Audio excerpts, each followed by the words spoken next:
Greetings, true believers. Well, look at phase 2 of the MCU, and that continues on with Captain America, the Winter Soldier.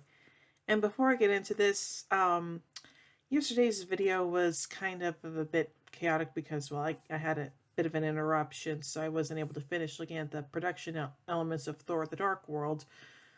So I decided, I'm not going to look at that anymore, but now I've changed my mind. So beginning with this video, I'm going to be continuing looking into the production elements of all these movies and stuff. So, yeah, anyway, so without further ado, let's take a look at Captain America, the Winter Soldier. 2 years after the Battle of New York, Steve Rogers works in Washington, D.C. for the espionage agency S.H.I.E.L.D., while Jesse took a temporary society. During a mission alongside Agent Natasha Romanoff and S.H.I.E.L.D.'s counterterrorism strike team, led by Agent Rimlow, to free hostages aboard a S.H.I.E.L.D. vessel from pirates led by Georges Batroc, Rogers discovers Romanoff has another agenda, to extract data from the ship's computers. Returning to the Triskelion, S.H.I.E.L.D.'s headquarters, Rogers confronts Director Nick Fury and is briefed about Project Insight, 3 helicarriers linked to spy satellites designed to preemptively eliminate threats. Unable to decrypt Romanoff's data, Fury becomes suspicious about Insight and asks senior S.H.I.E.L.D. official and Secretary of Internal Security Alexander Pierce to delay the project. On his way to rendezvous with Maria Hill, Fury's ambushed by assailants led by an assassin called the Winter Soldier. Escaping to Rogers' apartment, Fury warns him that S.H.I.E.L.D. is compromised, but is wounded by the Winter Soldier, before handing Rogers a flash drive containing the ship's data. Fury is pronounced dead during surgery, and Hill recovers the body. The next day, Pierce summons Rogers to the Triskelion. When Rogers withholds Fury's information, Pierce brands him a fugitive. Hunted by Strike, Rogers meets with Romanoff. Using the data, they discover a secret S.H.I.E.L.D. bunker in New Jersey, where they activate a supercomputer containing the preserved consciousness of Arnim Zola. Zola informs them that S.H.I.E.L.D. was founded after World War II. Zola informs them that since S.H.I.E.L.D. was founded after World War II, Hydra has infiltrated and operated within its ranks, sowing global chaos with the objective of making humanity surrender its freedom in exchange for security. The pair narrowly escape death when a S.H.I.E.L.D. missile destroys the bunker, and realize that Pierce is Hydra's leader within S.H.I.E.L.D.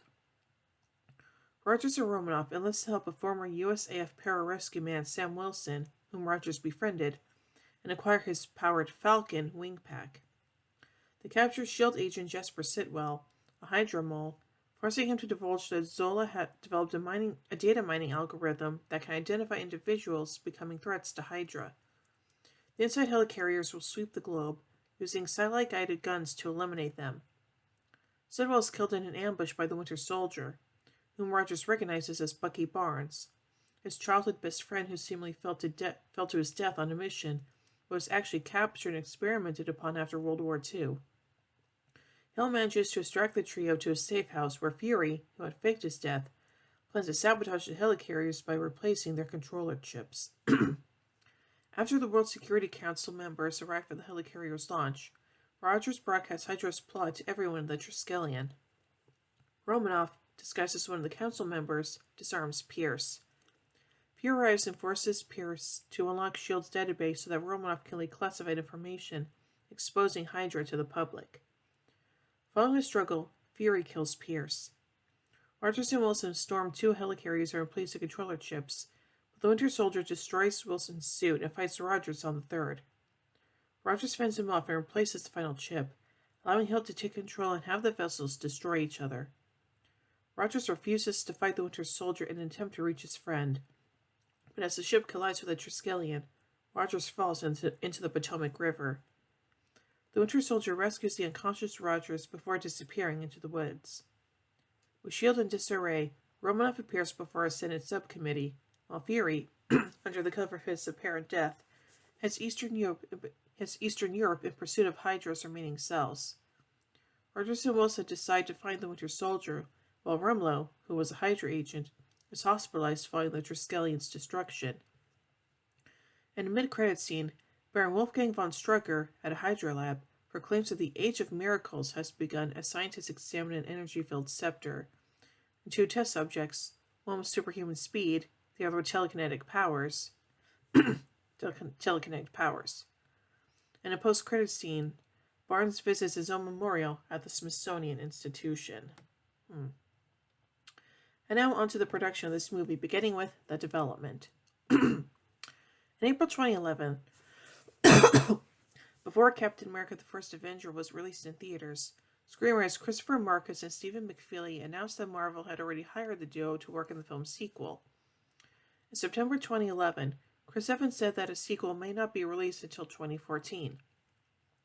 In January 2012, Neil McDonough, who played Dum Dum Dugan in Captain America the First Avenger, mentioned that a sequel will likely be filmed after the completion of Thor the Dark World, which would likely have been before the end of 2012. By March 2012, Marvel whittled down the possible directors for the sequel to 3 candidates: George Nolfi, F. Gary Gray, and brothers Anthony and Joseph Russo. Walt Disney Studios announced the planned release to the sequel of Captain America the First Avenger on April 4th, 2014. Disney said, quote, "The second installment will pick up where the Avengers leaves off, as Steve Rogers continues his affiliation with Nick Fury and S.H.I.E.L.D. and struggles to embrace his role in the modern world." Marcus later elaborated, quote, "I think S.H.I.E.L.D. is the water Rogers is swimming in. It's definitely a Captain America movie. You know, if the first movie was a movie about the U.S. Army, then this is a movie about S.H.I.E.L.D. You will learn about S.H.I.E.L.D. You will learn about where it came from and where it's going, and some of the cool things they have." In April, F. Gary Gray withdrew his name from consideration, choosing instead to direct the NWA biographical film Straight Outta Compton. And now, on to the writing. McFeely said the writing began in the middle of 2011, around the release of the first Avenger. With him and Marcus, quote, "noodling on in hopes that there will be a second one, and we did a lot of just throwing stuff at the wall and seeing what stuck." The first few months of writing were a back and forth process with Marvel, but after an outline was finished, the story did not change much. They opted to set the story in the present day and, after, quote, experimenting with flashback elements for more period World War II stuff, decided to abandon the flashbacks as it became unwieldy. The film will be Cap versus the world we all live in today, while avoiding excessive comedy regarding the hero's time displacement, as Marcus considered the Captain the most adaptive man on the planet. The tone will be more grounded in reality, despite the immense technology. It contrasts the fantasy elements from both the first Captain America and the Avengers. Despite that, the comic book oranges guaranteed that the film would not have verisimilitude. They still provided a great challenge in the reveal of Arnim Zola, that had to be extensively rewritten to convey how this grounded espionage paranoid thriller suddenly screeches to a halt and switches gears really quickly with this Ghost in the Machine that introduces more science fiction elements. Marcus and McFeely wanted to adapt Ed Brubaker's Winter Soldier storyline from the comics, which he described as the tone of Cap's modern franchise. But it took the duo 6 months to convince themselves that they could do it. In the meantime, while thinking how to progress from the war film tone of the first Avenger, the writers settled on the conspiracy genre for the screenplay and cited 3 Days of the Condor, The Parallax View, and Marathon Man as influences, feeling it better conveyed Captain America's trust issues and contrasting values in the new world he was living in. Marcus saying, quote, "If you put that 1940s man into present-day geopolitics, everything is going to seem like a conspiracy. It's just going to seem dirty and underhanded and shifty, and people won't be telling the truth." 3 Days of the Condor in particular was used as the main source of the script structure, following the idea that the protagonist is being chased by a threat that they, along with the audience, will only discover halfway through the film. The writers felt this approach was similar to how Stan Lee reinvented Captain America in the 1960s and 70s, with the Captain dealing with all sorts of the same things that the country was dealing with, Vietnam, Watergate, and all that stuff, so he gets to have opinions on that, thus making the guy who was substantially from the more black and white 1940s react to this ultimate gray world that we live in. Marvel Studios president Kevin Feige described the film as a political thriller, and as the duo struggled to figure out a third act, Feige suggested that S.H.I.E.L.D. be brought down and have Captain America fight the agency. The writers thought there was a great story point for implementing the physical manifestation of Cap changing the world. Marcus even noted how the 1970s comics had similar conspiracies. The Hydra reveal made sure to include returning characters among the undercover villains, as well as references to the comics such as Arnim Zola being kept alive as a machine. Feige later elaborated on the political thriller nature of the film, saying, "In our attempt to make our films feel unique and feel different, we found ourselves going back to things like 3 Days of the Condor. Also, the other political thrillers of the 70s, The Parallax View, All the President's Men. This was the time that Cap existed in the comics. He found himself in the swinging 60s, followed by the Watergate era, followed by the Reagan era, followed by where we are today. In the comics, it was a hell of a journey for Steve, and we couldn't take him through those years because in our cinematic universe he was asleep. We wanted to force him to confront that kind of moral conundrum, something with 70s flavor, and in our film, that takes the form of S.H.I.E.L.D. Feige said that Steve Rogers would be paired with other characters from the Avengers like Black Widow and Nick Fury, because unlike Tony Stark and Thor, who could return to their own supporting casts, Rogers had nowhere else to go, and it just made sense that he was the one that stayed with what remains of the Avengers at the end of the film. The writers considered including Hawkeye, but he didn't have enough to do, and still it seemed like we were giving him short shrift, leading all of his parts to be fulfilled by Black Widow. And Joe Russo added that Jeremy Renner's schedule cannot be worked out for him to appear. As to why the Red Skull from the first Avenger did not appear in the Winter Soldier, Joe Russo explained, quote, "I know I have a guy in a computer, but the tone we were chasing was sort of that conspiracy thriller. We wanted to try and ground the movie as much as we could. And Red Skull, he's a fantastical character and didn't necessarily fit for Cap 2, especially because it was about the fall of S.H.I.E.L.D. Certainly Hydra exists and that's his legacy, but there's something interesting about the fact that his legacy outlived the Skull. And they're still dealing with the demons of it, but not necessarily him."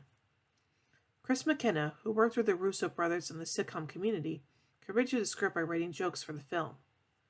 The inclusion of the passage Ezekiel 25:17 on Fury's tombstone references the character Jules Winfield from the 1994 film Pulp Fiction, also played by Samuel L. Jackson. Anyway, now on to pre-production. By June 2012, the Russo brothers entered negotiations to direct the sequel, and Samuel L. Jackson was confirmed to return as S.H.I.E.L.D. leader Nick Fury.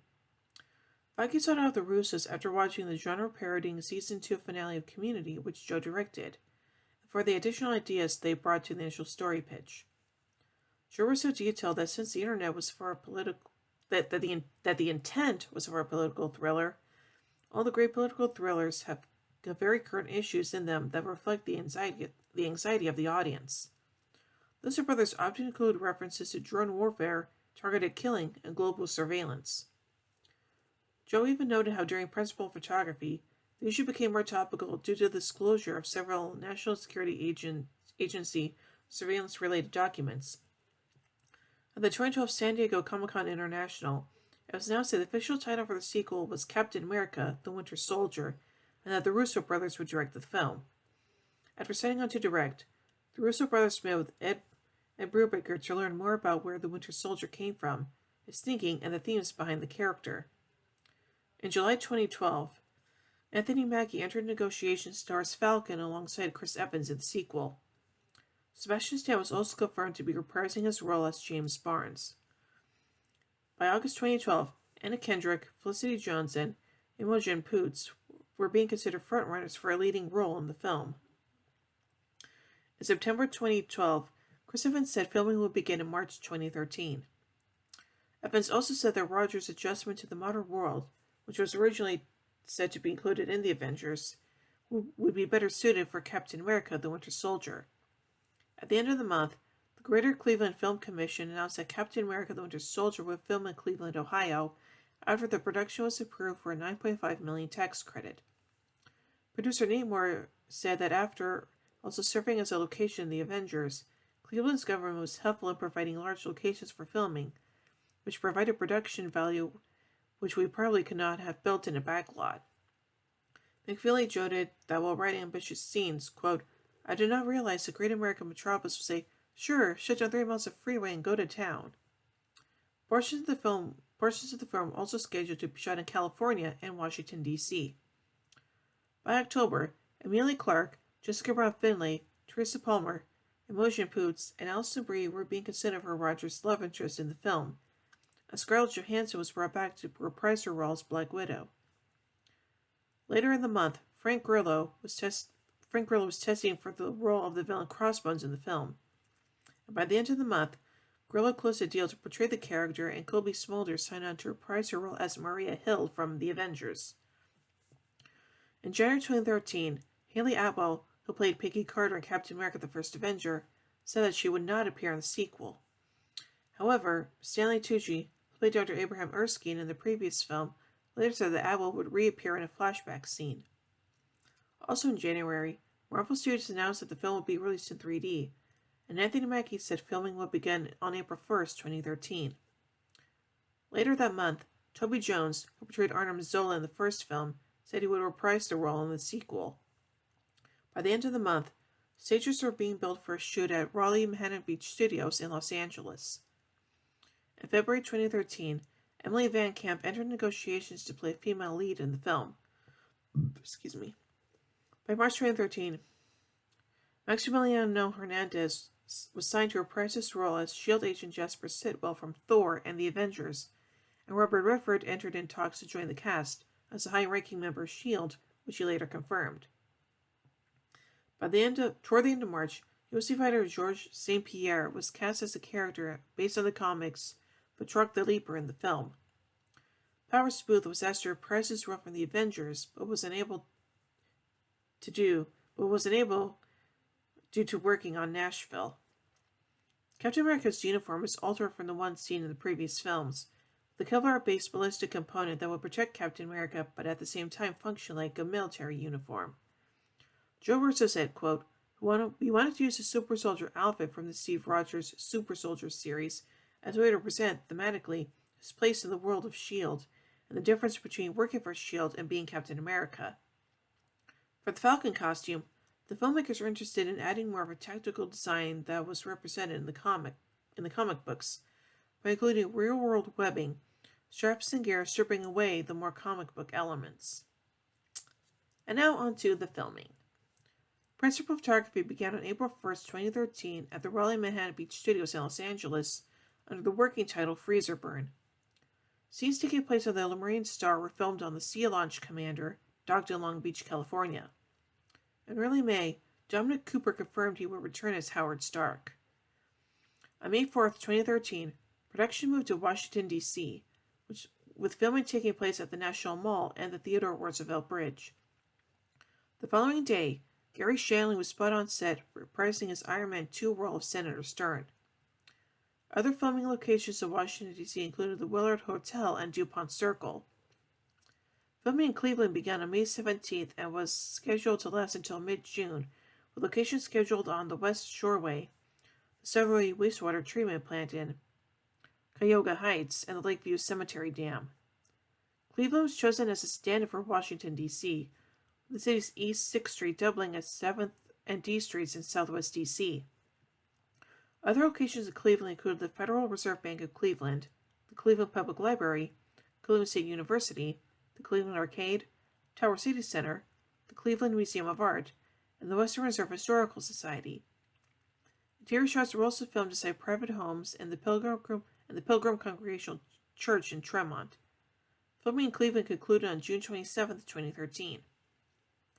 Trent Opalak, best known for his work on District 9 and Elysium, was brought in as the director of photography.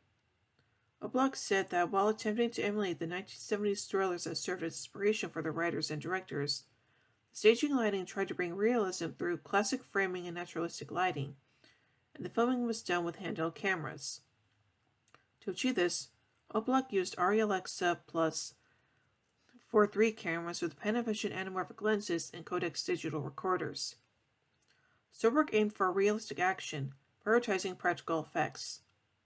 The fight scenes were staged for months, with a choreography that aimed to highlight Captain America's superhuman qualities and move away from impressionistic action into into specificity.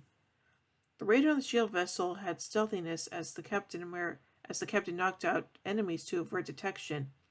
And the freeway fight with the Winter Soldier was more last minute to highlight the character's struggle to survive. In contrast to the quick editing and moving cameras of modern action films, the Winter Soldier aimed to feature longer action sequences that felt more visceral and dangerous. The Russos mentioned the bank robbing scene of Heat as a major influence, which described as the most intense 8 minutes of filmmaking I've ever seen in a movie theater. And action sequences directed by Brian De Palma, such as the vault heist in Mission Impossible, where very likable characters are put in impossible situations that the audience is put on edge on how they'd escaped. Examples of these types of scenes include the ambushes on Nick Fury in the street and Captain America in the elevator. And now on to the post-production. Additional photography was filmed in December 2013 and January 2014. In order for the Russos to accurately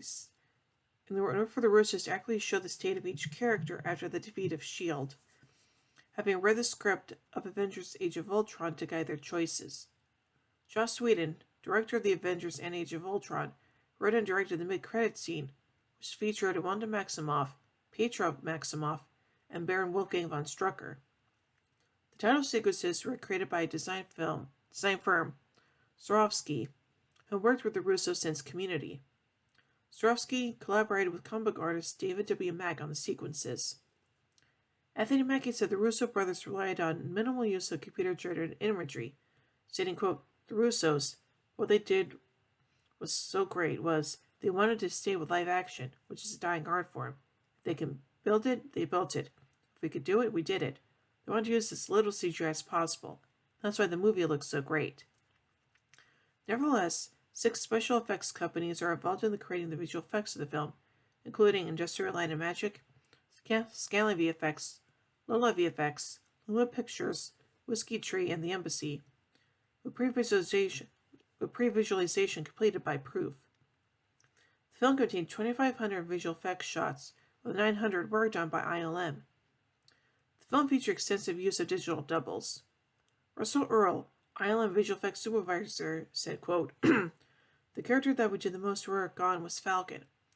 We knew we were going to do CG wings. We also did some shots of wires and some with stunt doubles and head replacement, and we needed a very good digital double." Lola VFX, who worked on the pre-serum Steve Rogers scenes in this film and Captain America the First Avenger, also worked on shots featuring elderly Peggy Carter. This involved digitally transposing the facial features of an elderly actress onto the face of actress Hayley Atwell, who performed her lines with no makeup and only a few tracking markers. The helicarriers in the film were completely digital. Earl said, quote, "In the Avengers, it was more like an aircraft carrier. Now it's an aircraft carrier with the addition of battleship-sized guns.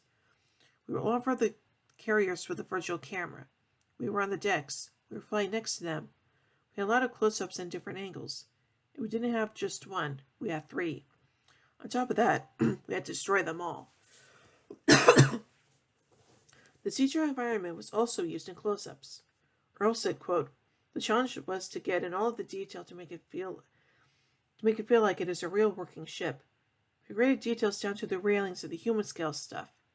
For the shots in which we were destroying them, we'd have the internals as well. The hallways, the storage areas. Many of the shots of Washington, D.C. were digitally created due to the numerous flight restrictions in the city, which necessitated that locations be recreated by computer. However, aerial footage of the city was filmed and used for live-action play photography for shots involving the Triskelion, which is located on Theodore Roosevelt Island of the Potomac River. 350 versions of the film were made to accommodate for the different formats it would be released in domestically, while also accounting for international localization of formats. The versions had to be completed in 17 days versus normal turnaround time with 3 to 4 weeks for contemporary films to make its theatrical release date.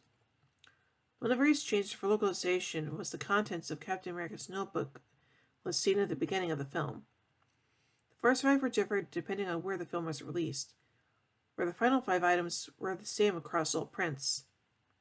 Marvel held online polls allowing fans to select the items featured in each country's release. Nice!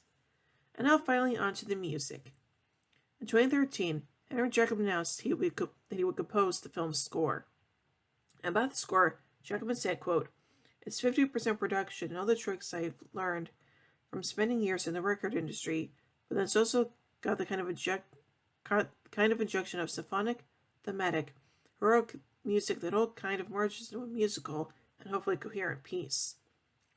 A soundtrack album was released by Hollywood Records on April 1st, 2014.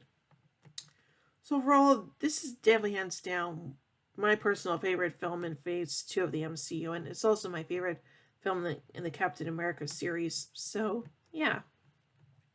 So overall, I give Captain America the Winter Soldier 5 arc reactors out of 5.